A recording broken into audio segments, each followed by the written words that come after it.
छोटे बच्चों को ऐसी दवाई, कैसे मर गए बच्चे? फिर कैसे मर गए बच्चे? बच्चे मरे कैसे?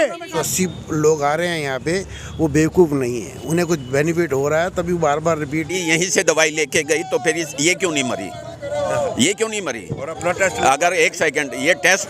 नमस्कार, आप देख रहे हैं जनमत की पुकार न्यूज।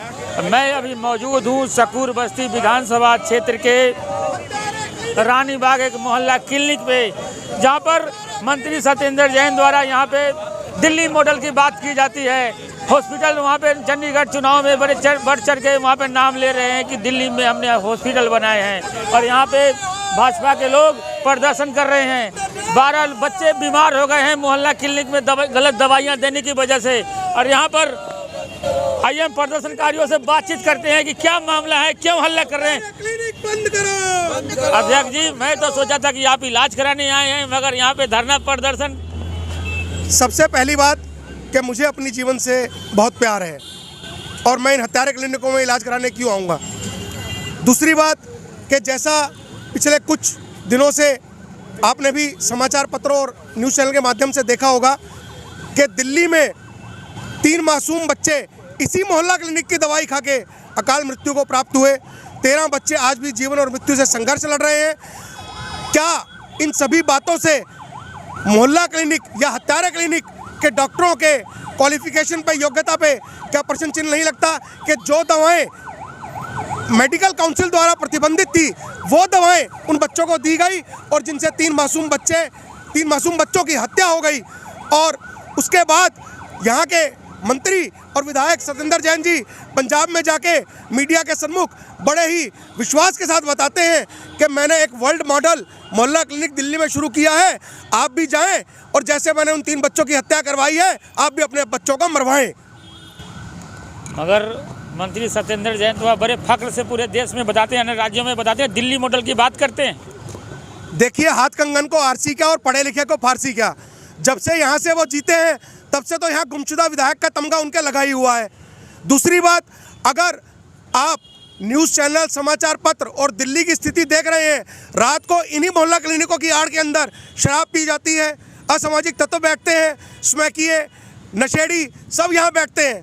और बिल्कुल यहाँ से 100 मीटर पे एक और मोहल्ला क्लिनिक है, वहाँ भी आप हालत जाके देख लो। डीडीए की ज़मीन है, उसके ऊपर रोहिंग्या मुसलमानों को बसा दिया गया है। तो ये दिल्ली का रोल मॉडल, इससे ज़्यादा केजरीवाल से क्या उम्मीद कर सकते हैं आप? अब भी इलाज कराने आई थी कि यहाँ पर? नहीं जी, मैंने तो इलाज सोचा, बेचारे जूझ रहे हैं। अगर डॉक्टर झोला छाप डॉक्टर ही भर्ती करने तो क्यों कर रही है दिल्ली से सरकार? इतने बड़े बड़े हॉस्पिटल बने हुए हैं, महावीर हॉस्पिटल है, उसमें काम कराए जाके अच्छे डॉक्टर करे। ये छोटे छोटे क्लिनिक बनाने से क्या फ़ायदा होगा? उनको बढ़िया बनाए, उनमें अच्छे डॉक्टर दे, इलाज कराए बच्चों का। ये जगह जगह मोहल्ला क्लिनिक बना के क्या शो करना चाहते हैं? ये हमें समझ नहीं आई। दिल्ली की सरकार पे ये ऐसे फुटपाथ बना दिए, पब्लिक के लिए परेशानियाँ, ना कोई पार्किंग, यहाँ कोई सी चीज़ की कोई वो नहीं है। मतलब बच्चों का सुन के बहुत दुख हुआ कि ऐसा नहीं होना चाहिए, दिल्ली सरकार को जागृत होना चाहिए, बस यही कहना चाहूँगा। क्या मांग करने आए हैं आप लोग यहाँ पर? मांग यही है कि ऐसे मोहल्ला क्लिनिकों का कोई फ़ायदा नहीं है। जब कोरोना काल में आपको ही पता है, एक भी मोहल्ला क्लिनिक चल नहीं रहा था, सब बंद था। 1500, 2-2 हज़ार, 4-4 हज़ार दवाइयाँ छोटे छोटे डॉक्टर चार्ज करते थे। महावीर हॉस्पिटल इतना बड़ा हॉस्पिटल है, यहाँ पे फैसिलिटी जाके वहाँ पे देखो, 2-4 डिपार्टमेंट के अलावा कोई डिपार्टमेंट नहीं है। इधर मोहल्ला क्लिनिक में अगर आप आते हो तो 2 मोहल्ला क्लिनिक, अब अगर रानी बाग के एरिया में देखोगे ना तो मोहल्ला क्लिनिक की हमें आवश्यकता नहीं है। क्यों? हमारे पास इतना बड़ा हॉस्पिटल पास में है। लेकिन आपको जब डॉक्टर आपने ऐसे रखे हुए हैं जिनको पता ही नहीं कौन सी दवाई देनी है, एक्सपायरी है नहीं है, इनको अंदर जाके देखोगे ना, इनको कोई मतलब नहीं है कि क्या कौन किसको कैसी दवाई मिल रही है, इससे कोई मतलब नहीं है। आइए हम वहाँ पे आम आदमी पार्टी के कार्यकर्ता भी हैं, उनसे बातचीत करने की कोशिश करते हैं। गुलाटी साहब, भाजपा वाले विरोध प्रदर्शन कर रहे हैं यहाँ पर कि ऐसे है कमजोर कुत्ता जब भौंक रहा हो। मंत्री, मैं बोलता हूँ मंत्री हमारी क्या है ना, इन लोगों से ले। हाँ, मैं ले रहा हूँ इनसे। गलत दवाई देने की वजह से 13 बच्चे बीमार हो गए हैं, और ये लोग आरोप लगा रहे हैं कि मंत्री सत्येंद्र जैन पंजाब चुनाव, चंडीगढ़ चुनाव में दिल्ली के मॉडल की बात करते हैं। तो क्या बुराई क्या है? ये जो लोग खड़े हैं मेडिसिन ले रहे हैं, रोज़ 180 लोग आ रहे हैं यहाँ पे, वो बेवकूफ़ नहीं है। उन्हें कुछ बेनिफिट हो रहा है तभी बार बार रिपीट भी हो रहे हैं, वो लोग सब कुछ हो रहा है। बीजेपी का रोल है ये अपना एक को शो करना, सचदेवा साहब एक्सपायरी दवाई देने की वजह से कहने कि 3 बच्चे मर गए, 12 बच्चे बीमार है। अरे ऐसे कहो, जो ये बोल रहे हैं, कल ये लेडी यहीं से दवाई लेके गई तो फिर ये क्यों नहीं मरी? ये क्यों नहीं मरी? और अपना टेस्ट, अगर एक सेकंड ये टेस्ट लिखवा के गए हैं तो कुछ दम होगा तो तभी लिखवाया ना। एक्सपायरी दवाई से कोई नहीं मरा, ये बकवास कर रहे हैं। तो योगी सरकार के टाइम में वहाँ लाशें तैर रही थी, तब क्या था? तब क्या था? बोलिए, मुझे जवाब दीजिए ना, ये जवाब दें। आज इनको एक इशू मिल गया कि अगर मुझसे कोई गलती हुई है, एक ठोकर लगी है और मैं गिर गया, और आज इनको वो ठोकर दिखाई दे रही है और अपनी जो है मौतें नहीं दिखाई दे रही।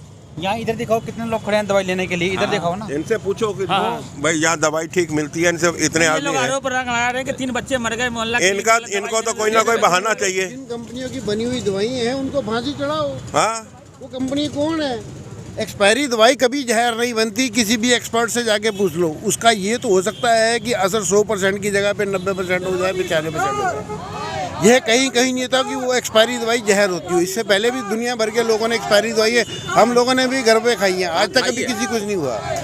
एक्सपायरी दवाई का मतलब यह है कि वो जो 100% मेडिसिन होती है वो कम होके जितनी चीज़ एक्सपायरी होती जाएगी उतना उतना उसका असर कम होता जाएगा। एक्सपायरी दवाई कभी जहर नहीं होती। वो एक्सपायरी जो जहर है वो पहले भी जहर है और बाद में भी। आपके सामने ऑक्सीजन चोर के भी नारे लगाए जा रहे हैं यहाँ पर। इसका हमें बताने की जरूरत नहीं है, ये हमें बताने की जरूरत नहीं है किसने ऑक्सीजन का कंट्रोल किसके पास था, ऑक्सीजन किसके पास थी। ऑक्सीजन कंट्रोल का पूरा सेंट्रल गवर्नमेंट के पास था। अगर वो चोर दिए थे तो सबसे बड़ी सेंट्रल चोर थी उसके लिए। सचदेवा साहब यहाँ पे नारे भी लगा रहे हैं कि गली गली मोहल्ले में शराब का ठेका खोल दिया गया है, जिसका भारी विरोध प्रदर्शन हो रहा है जगह जगह पर। ऐसे है, परमिशन देने वाले एलजी थे ना, और एलजी इन्हीं के हैं ना। एक सेकंड, परमिशन उन्होंने दी है ना कि आप ये आबकारी नीति उन्होंने पास की है, ना कि केजरीवाल जी ने पास की है। देवा जी, जैसे केजरीवाल जी हर बात जनता से पूछ कर करते हैं, तो क्या ठेका भी जनता से लोगों से राय ली गई थी? एक सेकंड, 1 मिनट, ये राय अगर लेते तो ये काम नहीं कर पाएंगे।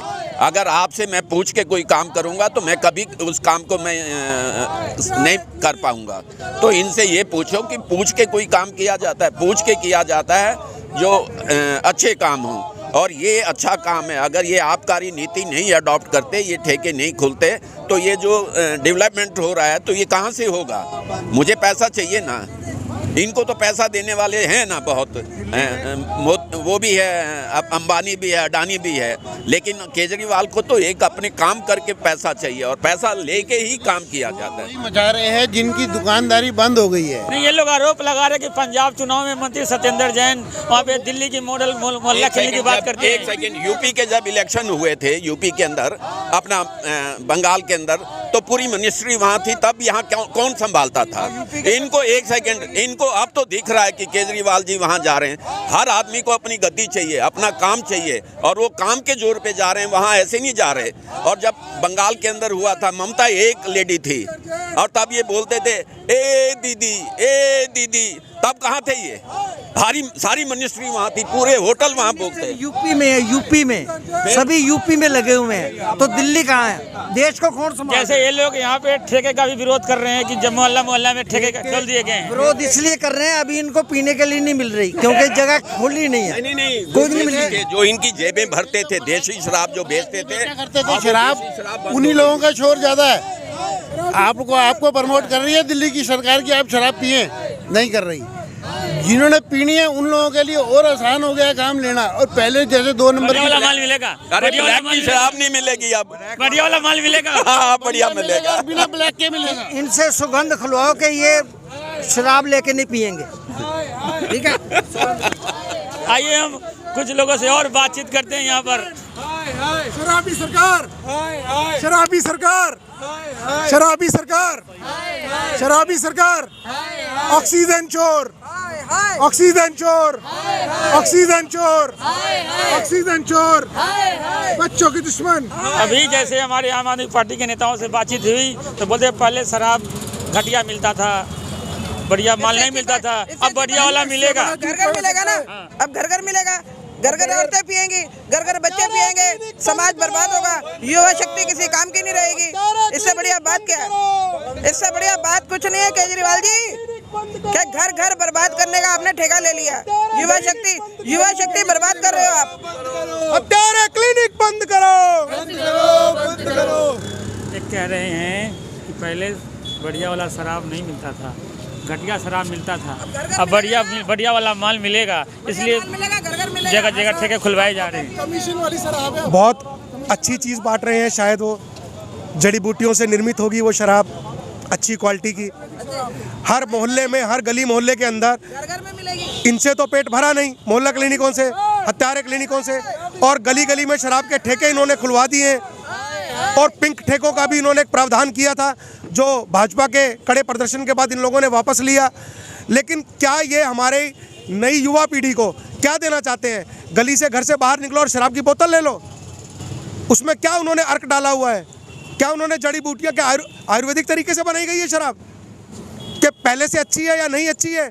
दूसरी चीज़, पहले कोई भी शराब लैब में टेस्ट होने के बाद फिर शराब के ठेके पे आती थी। अब इन्होंने उसकी टेस्टिंग का ठेका भी उन्हीं प्राइवेट ठेकेदारों को दे दिया है कि अगर कोई शराब की क्वालिटी के लिए शिकायत भी करे तो वही ठेके वाला उसको चेक करके बताएगा कि वो घटिया है या बढ़िया है। ये धांधलेबाजी नहीं तो और क्या है? पंजाब के कहते हैं, दिल्ली मॉडल की बात करते हैं और यही मोहल्ला क्लिनिक की फ़ोटो दिखाते हैं। देखिए, मैंने आपको पहले भी कहा, क्लिनिक खोली अच्छी बात है, कोई बुरी बात नहीं। कोई भी एक अच्छा प्रयास करना कोई बुरी बात नहीं है, लेकिन डॉक्टर, आप ये देखो, डॉक्टर किस वर्ल्ड क्लास के? 3 बच्चे मारे गए, 3 बच्चे मारे गए, 3 बच्चे मारे गए भाई साहब। छोटे बच्चों को ऐसी दवाई, कैसे मर गए बच्चे? फिर कैसे मर गए बच्चे? बच्चे मरे कैसे? 3 बच्चे मरे कैसे? आप उस चीज का जवाब दो। 3 बच्चे क्यों मरे? 3 बच्चे क्यों मरे वो बताओ। मैं कह रहा हूँ, कोई औरतें खुश होंगी? बताइए आप, एक चीज बताइए, हमारी जो महिलाएं होती हैं, सबसे पहले कितनों बड़े हों और छोटे हों, नीचे तबके के, ये नहीं चाहती कि मेरे पति दारू पी के आए, कितना कमा रहा हो, कितना बहुत बड़ा आदमी हो, बहुत उसमें हो, वो नहीं चाहती दारू पीने की। दारू गलत बात है, ये भगवान ने भी कहा, और उसकी और विस्तार करना वो तो महा गलत बात है। आंखों देखिए आप, मतलब हम देख रहे हैं कि ये गलत चीज है और उसको और विस्तार। आप कौन है भाई साहब? मैं राकेश हूँ, बताओ यहाँ पे। दिल्ली का। हाँ, क्वेश्चन करो, बोलो। 3 बच्चे मर गए, जहरीली दवाई। देखो, जो अच्छा काम कर रहा है वो तो अच्छा है ही। हम तो मोहल्ला क्लिनिक पे दवाई लेने के लिए आए हैं, जो दवाई लेने आए हम तो अच्छा काम समझ रहे हैं। भाई मैं तो मोहल्ला क्लिनिक पे दवाई लेने के लिए। 3 बच्चे दिल्ली के अंदर प्रतिबंधित दवाई देने से मर गए। मोहल्ला क्लिनिक द्वारा प्रतिबंधित दवाई दी गई, उससे 3 बच्चे मर गए। 13 बच्चे कलावती सर हॉस्पिटल में जिंदगी और मौत से लड़ रहे हैं। अच्छा काम कर रहे हैं, कमाल की बात है, बेशर्मी की बात है। शराब की बात कर रहे हो? शराब और दोनों की बात हो रही है। तो आप देख रहे हैं बंद होने चाहिए, किस तरीके से भाजपा और आम आदमी